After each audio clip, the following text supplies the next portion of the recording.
Hey guys, this is Joe from Preston BMW. Just wanted to go over the new BMW Digital Key Card. Just wanted to show you how to activate it real quick here.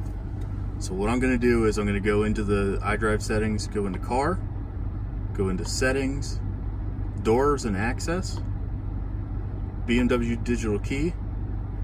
I'm going to take the key card and I'm going to put it in the wireless charging tray down here.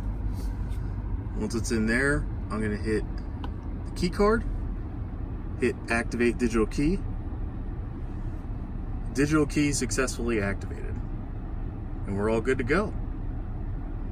All right guys, to use the BMW Digital Key, just walk up to the vehicle, hold it up, it'll unlock, get in the car.